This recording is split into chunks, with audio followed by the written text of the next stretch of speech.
What's up, guys? Welcome to episode 99 of Convos on the Pedicab. Yo, we're here with my boy, three-time belt winner. We got the Fury 125-pound amateur champion. 135. 135. Oh, shit. And the Peak Fighting, are you 125 or 35? 135. So the Fury and Peak Fighting 135-pound amateur champ, as well as the Catch in the Cage champ. For what weight is that? 135 as well. Whoa, shit. Yeah, we got my boy Christian Ammons, dude. 135 across the board. Got a rising MMA superstar in the making. I'm excited. Oh, yeah, for sure, man. Out here on Pedicabs, chatting it up with the plebs. Yeah, man. This is my With second the time talking to the peasants. I love it. I love it. I love it, dude. So how'd the fight go, man? You got a pretty viral highlight. You looking like you're straight out of an action movie, dog. Yeah, man. There's a few highlights in that fight. It went 5 rounds. It went the distance. The kid, kept standing up. So, I had a lot of highlights taking him down. Yeah. Yeah, it was a great fight. 5 rounds, a lot of experience. Was he good? I mean, look, from watching those highlights, I really don't understand how anybody could score that a split decision based on those highlights. Were the highlights indicative of the fight? Because I haven't seen the fight. Yeah, I mean, they scored it pretty accurate just because a couple rounds, like round 2 and 3, he kind of, picked me apart a little bit and stuffed all my takedowns and kind of took over the fight a little bit. So it was 2-2 going into the 5th round. So, I knew, I asked Andy Craig, I was like, in between rounds, round 4, going into the 5th round, I asked him, I was like, hey, man, do you think I need to finish this round? Or do you think I need to just, push the pace? And he's like, no, He's like, do exactly what you're doing, man. Just pick up the pace, man. Really look for the takedowns, and you'll win this fight. So I was like, yes, sir, man. So I went in there. How's it feel, man? What's your record? Are you 5-1 or something? Yeah, 5-1. Any chances of going pro? Not yet, man. I want to be patient. I really haven't fought anyone yet, so I'm just gonna keep beating up these Ammys, keep winning these belts, and then I'll make the transition soon, man. I'm only 22 years old. You're only 22. You're young, yeah, man. You're I young. have plenty Hey, of time Mike in next this to sport. you. Yeah, you're young. Christian, you're young. You're young. What about any jiu-jitsu comps? You're gonna try to do any super fights, any fight to win? Really make get that purple/brown belt level jiu-jitsu in the next couple years. Yeah, that's the next play for sure. Is hella jiu-jitsu comps, just hitting all the jiu-jitsu classes. The gym set up this sick thing with Coach Gabe and Coach Curtis and Ben Eddy and all the high-level jiu-jitsu guys there that they just giving all the MMA guys private lessons. So we're about to get our game up super fast. Just man. free private. That's fucking dope. Just free privates once a week, man. Just getting the inside from Coach Gabe, man, Coach Curtis, man. It's super high-level footage. Super high. Oh my God, you guys are gonna be animals. I wish I was your age and I was doing this, right? Instead, I got all this other fucking shit to do. But that is awesome. Yeah, that is you're gonna be on television, killing shit. If y'all listen, man. If you had that type of attention, you'd be unstoppable. I think you'd be unstoppable. Yeah, man, for sure. Unstoppable. When's the next one? Melee, September. It's gonna be in Austin, Texas, at the Palmer Event Center. I'll be fighting for another 135 strap, but this time it'll be local. Do you know who you're fighting? I don't know who. There's a few opponent names, but nothing for sure. Nothing confirmed yet. Okay. So, are you gonna take? So you're taking a little bit of time off, right? Yeah, I'm gonna take a little bit. Yeah, I hurt my hand a little bit in that fight, so I'm just gonna kind of focus on jiu-jitsu for the next month. But yeah, I have 3-4 months till the Melee fight, so I'm just gonna take my time and then jump back into camp, probably June. All right. Okay. What are you doing? So what are you doing for money right now? I have hella sponsors, man. Especially this last fight, I got blessed with many companies, many people that ride with me. So yeah, I've been able to do this full time for the past 4 months, just 100% off sponsors, man. Oh, that's dope. You gotta actually talk to me and teach me how to get sponsors for my cabin for everything I'm doing, because I'm doing a lot of stuff too, and it's out of my own dime, Mm-hmm. And listen, you're fighting people, I'm fighting the establishment. Exactly. Yeah, man. We're doing the same thing. For real. So I gotta get some tricks out of your playbook to get people to sponsor me to do this. Yeah, man, for sure. Yeah, the key is just talking to people and just getting out there and collaborating with people, man. It's a partnership, It's not you're just helping me, we're helping each other, we're helping each other get to the next level. Yeah, I think an actual how-to video or some kind of video or some kind of guide about how to really do that for young people who are fighters, entrepreneurs, musicians, anybody that's like invaluable because it's pretty crazy. You're 22 years old. You're able to do this full time just by getting people, just from getting businesses to sponsor you with no pro fights. Yeah, man. And you were doing this as a first time amateur with no fights, and that's like unheard. Like that's some smooth. That's one of the that's unheard of in MMA. And it's like, yo, if you can do that, you could be on Wall Street making millions of dollars. Like, you know what I mean? It's the same man, type I'm of just personality. a hustler. It's the same personality. Though, I'm a right? hustler, man. I come from a family of hustlers. We hustle for this, and this is what I love to do. So I'm gonna do everything in my capability to make it happen. So you working on any future shit talking? I mean, it's one of those things about like it matters what opponent I fight. Yeah. That really dictates on who I talk shit to. But we'll see with the next one. Did you talk shit to everybody, man? Come on. I do. You gotta figure out how. You probably study how you're gonna talk shit to them, what they're gonna say, what their weaknesses are. You probably have a whole mind. Yeah, man, I love talking shit. It's fun, but this last one wasn't too much shit talking. We were very respectful. Really? What changed? Nothing really, man. I didn't really know him, so it's like, you know what? Let's just be chill. And I like to switch it up. You know, you can't go in there talking shit the whole time. Yeah. Yeah, man. You gotta switch it up. You gotta be different. I think the shit talk. You can't let them know your next move, man. Dude, it's like chess, not checkers. Dude, I love the shit talking. The shit talking is my favorite. Like, I never listen to press conferences, but I actually listen to you when you have press conferences. When you had a press conference with that guy Dakota. Oh yeah, that was funny, man. Dude, I was dying. I was howling with laughter listening to some of that shit. Yeah, it was funny. You're like me. He's like, I drink well water, and I'm like, what? Yeah, dude, that was a great rep. Dakota played along perfectly. He did exactly what we wanted, and yeah, he fell right into the trap. Just talk shit. He didn't even know how to talk shit either. So it was a great rep. You choked him out, right? Or did you? Yeah, I choked him out after I front kicked him in the face. Yeah, and then I just took him down and got the finish. What was the dynamic after the fight? They were cool, right? He was respectful, yeah, man. I knew he'd come up and be like, hey, good fight. And I'm a respectful guy. I'm humble. Yeah, after the fight's over, it doesn't matter. It's part of the game. You talk the shit. And I told him that too. I was like, hey, man, we're good, man. You're a good guy. Yeah. I'm gonna continue doing this next time. Yeah. But it is what it is. I told him it wasn't personal. Well, of course it's not personal. Well, dude, I'm kind of in a bit of a situation with talking shit right now, but it's with a news media reporter. Mm-hmm. Yeah, man, I love that. That shit's funny, bro. Yo, listen, and it's also true. Yeah, it is. It's the truth. Like, you're paying attention. I know, like, we're mostly talking about MMA and stuff like that, but like, you're paying attention to like what's going on in Uvalde. Like, you're paying attention a little bit, right? Yeah, a little bit. Like, some lunatic goes and shoots up a school, an elementary school, right? Yeah. And we're not going to get into, like, any of the conspiracy theories about, like, the cops being told to stand down or the guy shooting out in the parking lot for, like, 12 minutes straight. Like, I haven't looked into it enough to really go, that's a Zach Moore episode. Yeah, definitely. Right? We're not doing that. Or, hey, it's not weird that this is coinciding with the World Economic Forum talking at Davos, talking about how they want to restructure society in a complete dystopian nightmare. Like, that, I'm not even bringing that up at all. But what aside from just having brought that up, all right, stranger. literally right now. But aside from that, like, the way the media covers these headlines, I really do feel that it encourages more people to go off and do that. No, definitely. I think the media needs to start focusing on covering these belts and start covering our team because that's honestly what's really important. They got exactly, bro. This is way more important than what's going down and what's going down.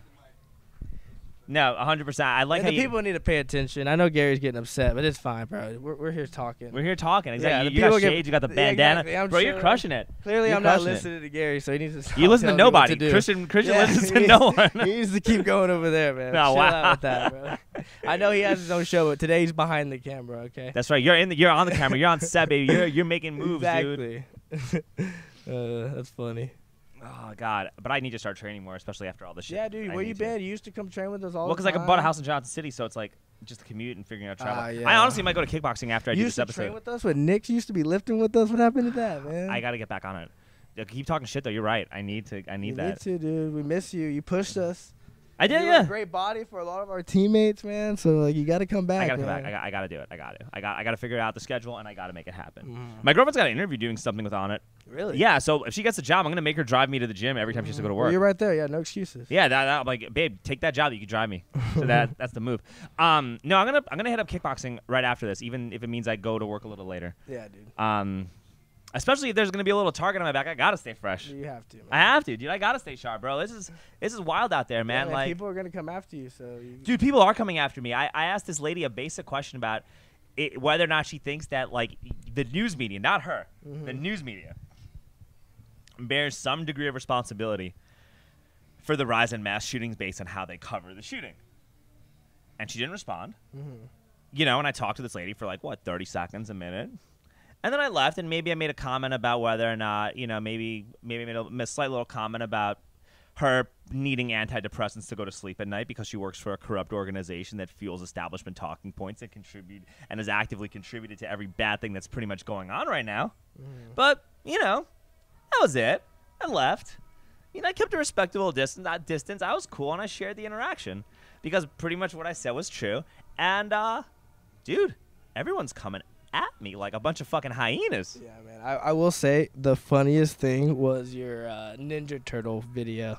I was dying laughing when you wore the Ninja Turtle hat on. I was like, what are you wearing? Well, you have to put your mask on to stop the spread of COVID. Yeah. I made another video about monkeypox. Did you see that one? No, not yet. I went to the commissioner's court in Georgetown and talked about the importance of doing a monkeypox lockdown to help protect public health. Nice. That's hilarious. And I had 3 masks. I gotta go back and watch that. I had 3 masks in a plastic bag over my head to really keep everybody safe. No, the Ninja Turtle one was my favorite. That was just way too funny. Well, thank you, man. There's going to be a lot more. There's a lot. There's so much ammunition for all of this stuff that's happening. And, like, dude, we're living in clown world. You got to make the most of it. But, yeah, but back to what you were saying, though, about the shit talking. Yeah. Like, it isn't personal. Like, what I said to that lady was not personal. It's an indictment about, like, an organization as a whole. Right? So I get it, man. Talking shit sometimes has its consequences. Sometimes people take it. Sometimes it makes it way more stressful, you know. Just like the fight itself, like that Dakota fight was, man. I was so stressed out. I was like, man, I talked a lot of shit.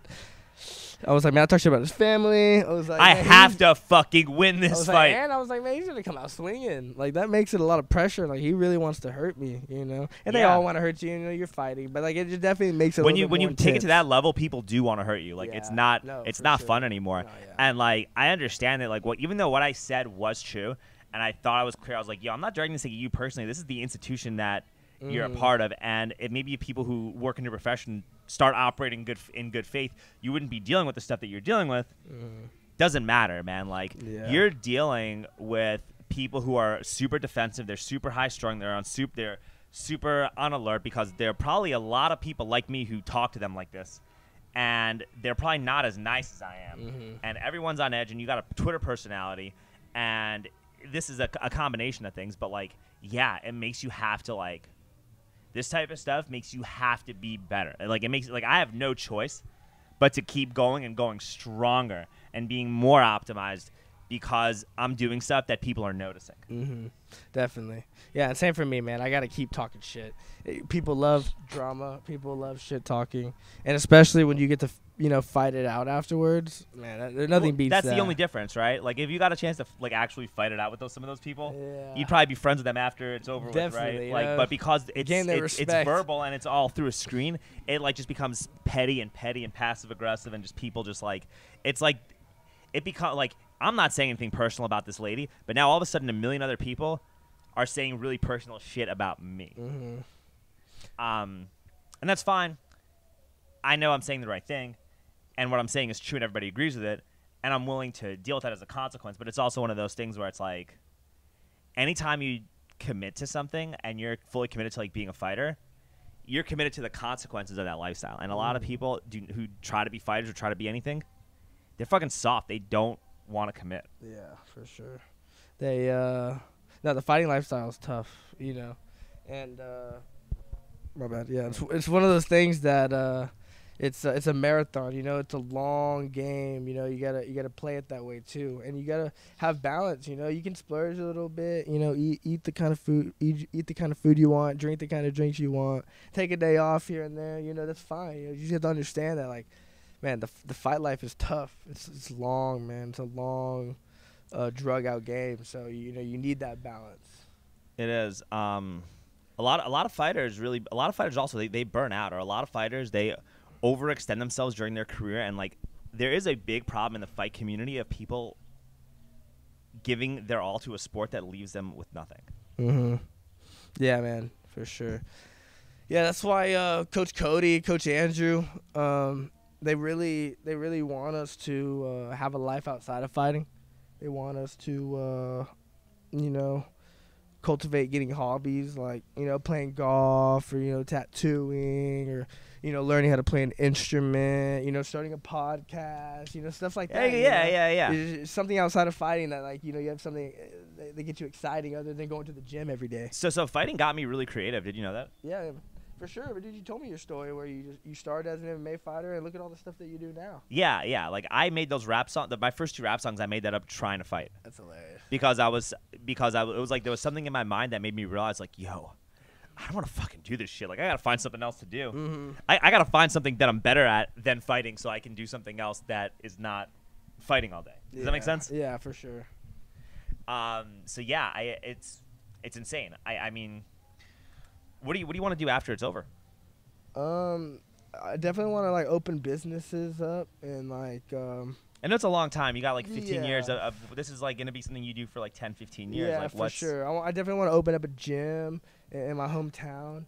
In Marble Falls? Yeah, in Marble Falls. Dude, that'd be good. Like a gym on the lake. Like, that'd be so dope. You should open up a gym in Johnson City. This way I get to just go walk out my house. And That'd be dope. No, for sure. But no, I have many goals, bro. I want to start my own business. I want to open up my own gym. I want to start like multiple businesses. I want to like start doing private lessons more. And, I like, think you'd be teaching good at people. managing fighters. Managing fighters would be cool. Maybe like own my own promotion or something one day. That'd be really cool as well. I think you'd be a really good promoter because you're really good at promoting your own fights and everything like For that. I sure. think you'd be a great promoter.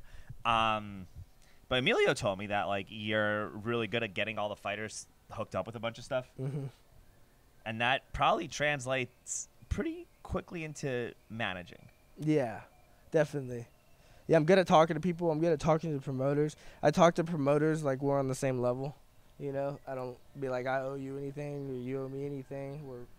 Because we're in partnership. I'm fighting for your promotion. I'm bringing you good numbers. I'm bringing you views on all social media platforms, and I'm bringing value to your You are adding. promotion. I think it's important people understand that they are adding value. Yes. And I do And that. a lot of people don't know their value. A lot of people don't know their value. Well, that's why I'm a pedicab driver and I don't do Uber Mm-hmm. because I know my value. Exactly. That's why when people try to lowball me for long rides, I'm just like, no. Even if I want the money, I'm like, no. There's still a pride and there's still a sense of like knowing your worth. And if you compromise your worth, it creates a cascading effect where you will always compromise your worth, Mm-hmm. and then you will never make it or never do anything. Yeah. Definitely. And it's like standing strong too, and when there's like pressure on you, like when you're being like when you're trying to be a fighter, right? You gotta be like strong, and you gotta walk through fire all the time, right? Mm-hmm. And it's like if I'm gonna do what I'm doing, right now I'm kind of walking through fire a little bit, Mm-hmm. and you can't backpedal or backtrack. Even if like maybe I could have approached this lady a little differently, even if like maybe I understand how this person feels, right? Mm-hmm. Even if these factors are kind of true, right? You can't backpedal because once you backpedal, people like that don't respect weakness, and they will just pounce on you even more. Definitely. And that's where we are, and it's unfortunate. Mm-hmm. Yeah, and then in fighting, dude, it's like you straight up, you see somebody's, you're like hurting them in that way, or like they get upset when you say this, and you can pick it out real quick. Fighters are emotional. You can see it in their face when their face gets red, or like when their eye twitches, or like it's in their eyebrows. Yeah. They have small tells. Chris, you've been in like street fights before, right? Yeah, many street fights. Really? Yeah. Pre-MMA, right? Like, Pre-MMA, I got beat up a lot. I would fight a lot just because I would talk a lot of shit. And I had a girlfriend who was older than me. She was in high school, and I was in middle school at the time. So, like, and I was jealous. I'd be like, and all the high school boys, they'd be hitting on it and stuff. And I'd honestly fight, like, the older high school guys, like sophomores, juniors when I was in 8th grade. And, yeah, they'd beat me up. They were a lot bigger than me. So, yeah, that's when I started training. I started training when I was, like, 15, 16 years old. I went to a small gym in Marble Falls, and it was an MMA gym. There was fighters and, like, an old school coach, man, Coach Daniel, man. He got me, he taught me some of the basics a little bit, All right. But, yeah, but that's the point, though, right? Like, when you're in a street fight and you're winning the street fight, are you going to – and you see the guy that you're in a fight with, like, to the death or whatever it is, like, and you see that he's hurt, what are you going to do? Are you gonna walk away, or are you gonna keep hurting him so that this is like totally neutralized forever? Yeah, you're gonna beat him up until you prove a point. You know. That's the same thing with these people. Yeah. It's the same thing with these people. No, you gotta push a pace. You know? You gotta push it. You gotta not care. Like you always, you gotta. It's like punching upwards. You gotta always be attacked, no matter what the fucking situation is. It doesn't matter. It doesn't fucking matter. Even if everyone hates you, even if everyone's like talking shit to you and saying whatever it is to you, if you feel like you're doing the right thing, even if you could have improved on how you're doing the right thing, recognize it, apply it for next time, but do not fucking never fucking backpedal. Never fucking backpedal. Nah, dude, you gotta keep going forward, keep moving forward, and be relentless with it too. You know, it's just like taking someone down. Someone's piecing you up on the feet. You be relentless with that takedown. Relentless. You push that be pace. Fucking relentless. Yes, man, for sure. You gotta be relentless. You have to. There's no other choice. So you got your next fight in September. Any fight to wins coming up? Anything you want to do? There's nothing that the gym has told me about. But I definitely want to do a lot of jiu-jitsu comps, do a lot of Thursday night jiu-jitsus. I'm definitely going to start hitting up Chance, and I'm going to get my karate black belt. And, I'm going to start working on my kicks a little bit better because I got the kicks already, but I just got to fix a little thing. I got to hit with the heel, not the foot, and maybe I get to finish a little early. How often do you go back to Marble Falls to train? I haven't really trained much. You know, I haven't trained in a while. I got to go visit Coach Mario at Triple Threat. I need to too because I live. We talked about this last time. We never did. We got to do it, man. I live in that area, dude. I want to go fishing and hang. Dude, I joined that gun club. Did you? By them on Marble Falls. That I forgot the name of it, but there's a big ass gun range on Marble Falls. It's like on open land. I don't remember. But I joined it, and it's like $400 for like 6 months or something like that. And you can just pretty much go there whenever you want. Man, I would love to fight in Marble Falls. How cool would that be? You know, just I could defend my belt in Marble Falls. Maybe this belt in Marble Falls. Maybe this belt in Marble Falls. Dude, it is a pretty town. Yeah, it is. It is gorgeous. Dude, I think that town could be another miniature Austin. Definitely. Because of everybody, like all this crazy shit that's happening in Austin. Nobody wants to fucking. A lot of people that like are from Austin don't really want to be in Austin anymore. Nah. Yeah, and it's a small little town right outside of Austin too, so it's perfect.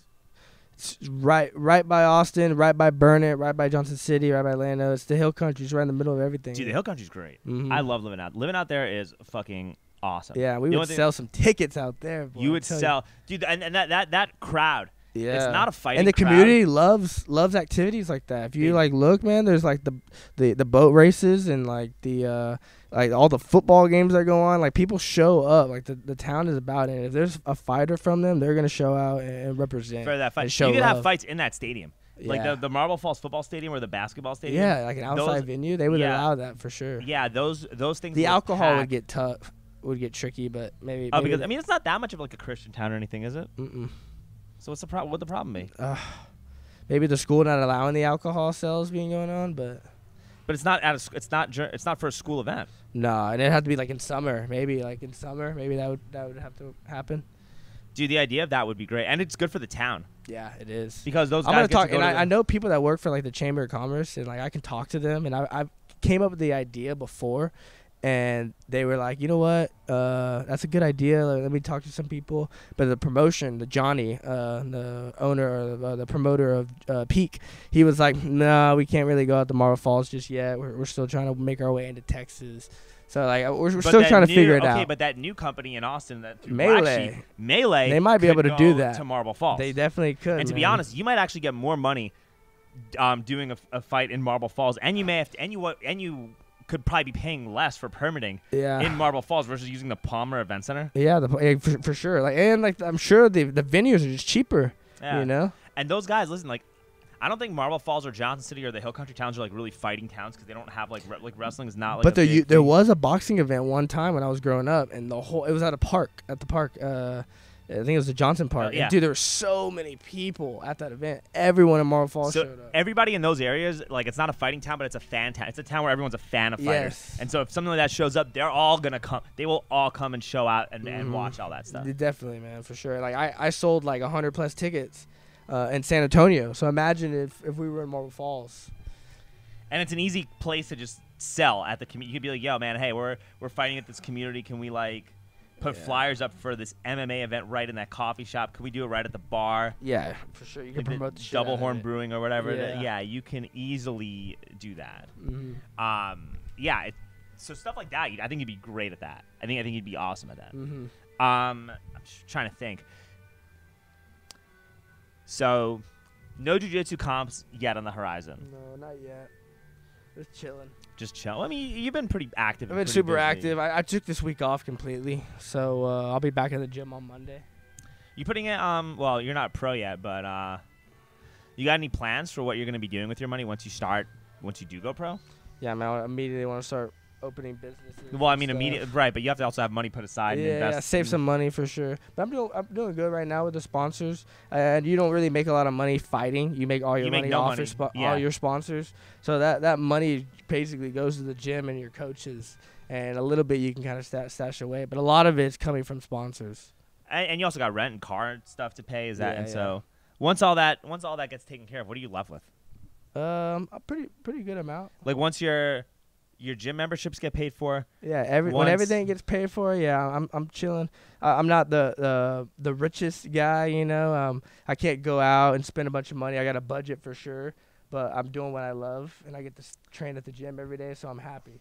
And that you know, if you work at something you love, you're not really working, is how I feel. Yeah, exactly. It's same with this job. It's the same with this. You're playing. I'm playing, and I'm just trying to get as much as I can while I'm playing. Do you have any ability to like start investing some of that money if you're just sitting there? Yeah, I mean, like I kind of talked to Eli a little bit. I wanted to trade like private lessons for like business and life advice, because that dude he knows exactly what to do with money and stuff. He starts companies, man. He's smart. Yeah, bro, for sure.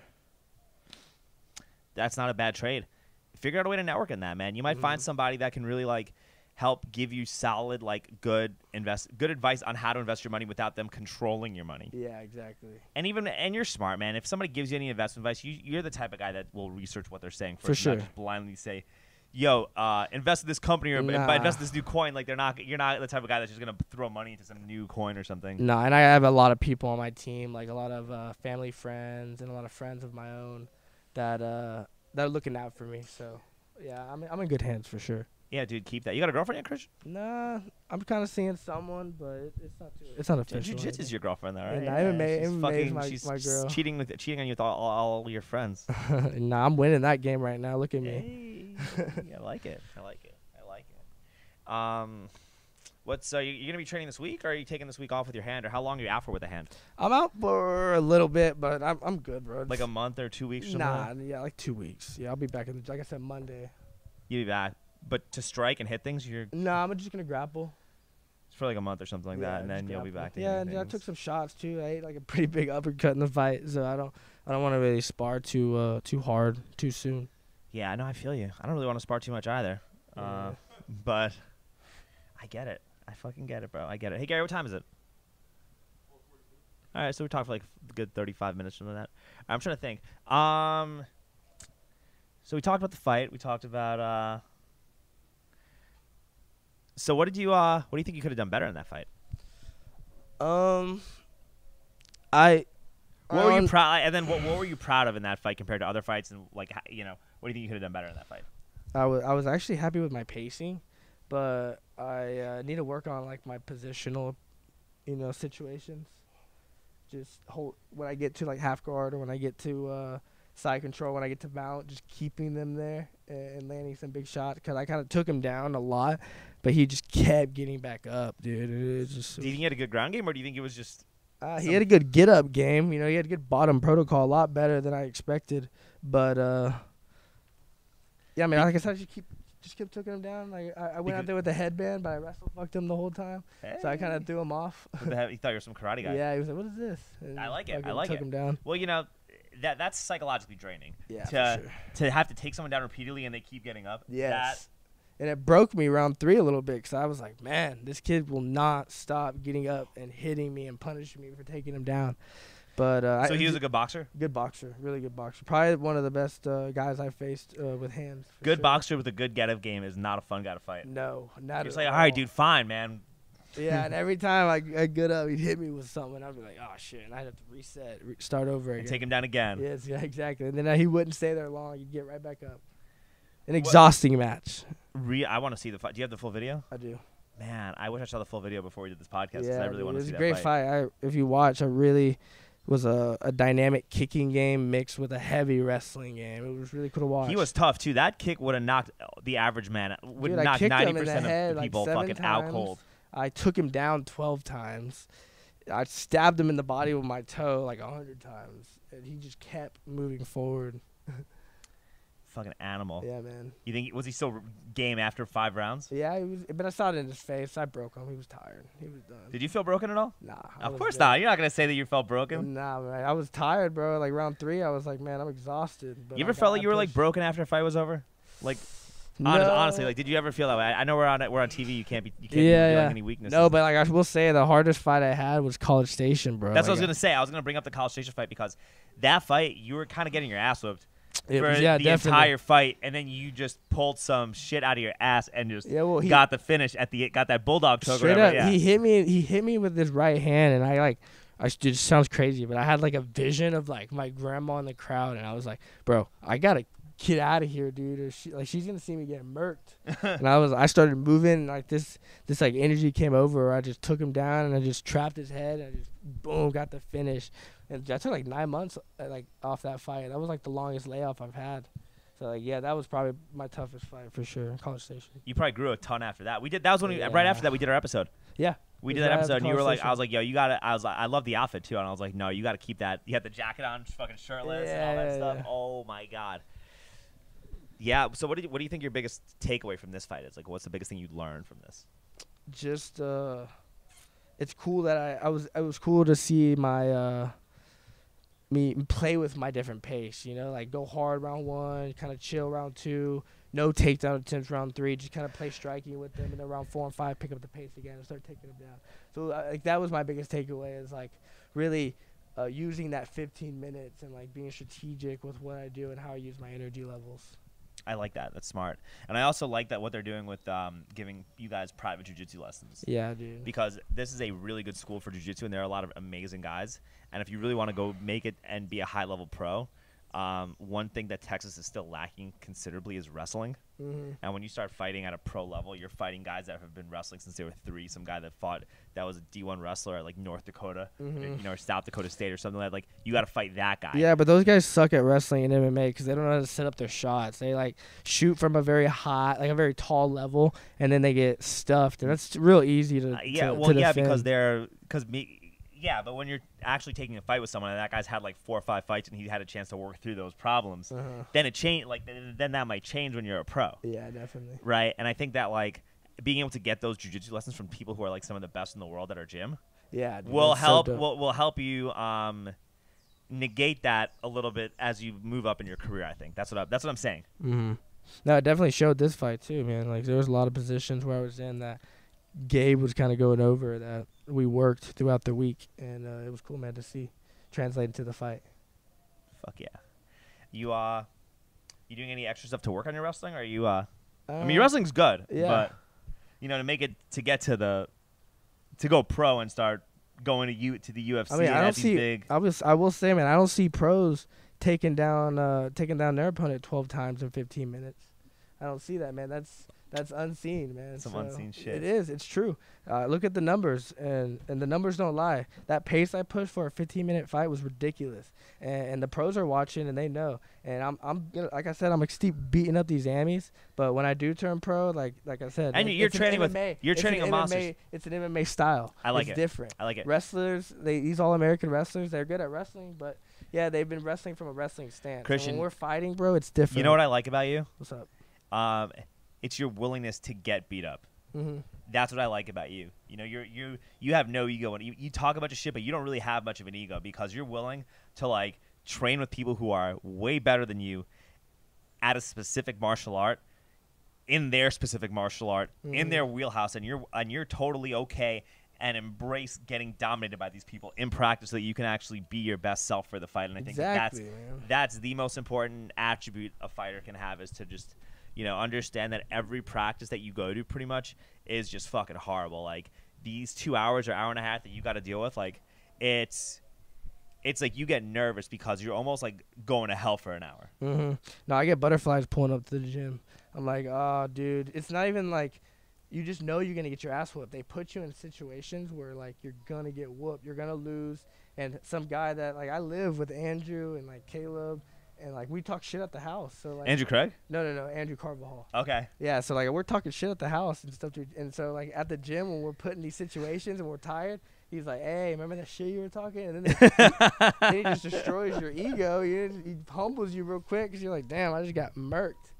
And yeah, it's a good dynamic, you know, living with those boys and then getting whooped by them in the gym. That's why I'm able to go out there and whoop. Andrew's a fucking stud. Stud. That guy is just a big little ball of muscle. That's a fucking rock. Holy shit. A big little ball of muscle. Yeah, that's what he is though. He's like a compact little Hulk. He's like a little pocket Hulk, dude. That's knocked out his last opponent with like a cheeky little uppercut from like clinch position. And he has good wrestling, and he has good like his ground game is good. Yeah, dude. He's definitely a purple belt level. You know he's facing Cody tomorrow? And what? He's facing Cody Hofstadter in a catch wrestling match for the 155 belt. That's hilarious. Yes. He's facing Cody. Oh, my God. It's ridiculous. It's going to be a good match. Andrew was like, I'm going to have to teach Monday night now.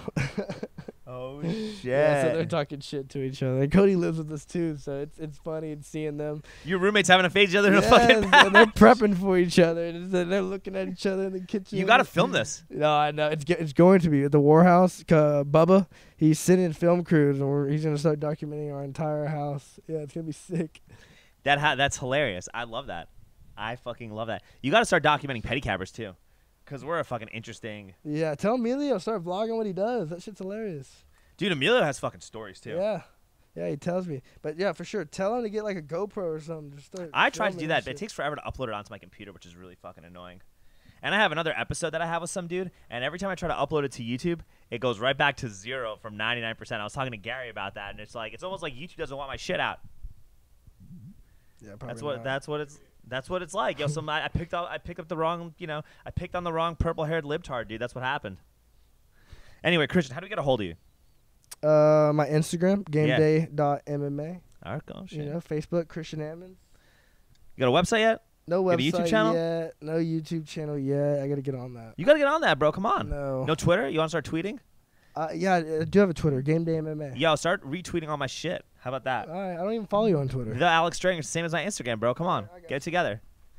Come on, dude. Need all the support I can get in these trenches. And yo, let me know. Let me know when you're gonna walk out to a real song. You gotta. When are you gonna walk out to my rap? When are you gonna walk out to one of my rap songs, dog? Come on. Make me a dope song. Come on. I have a million dope songs about what's going on in the world today, bro. Come on. Yeah, well, you'll have to play me some. We'll see. Yo, you don't want to walk into that Biden song? No. Bill I do not want to do that. What? All right, get the fuck off my cab.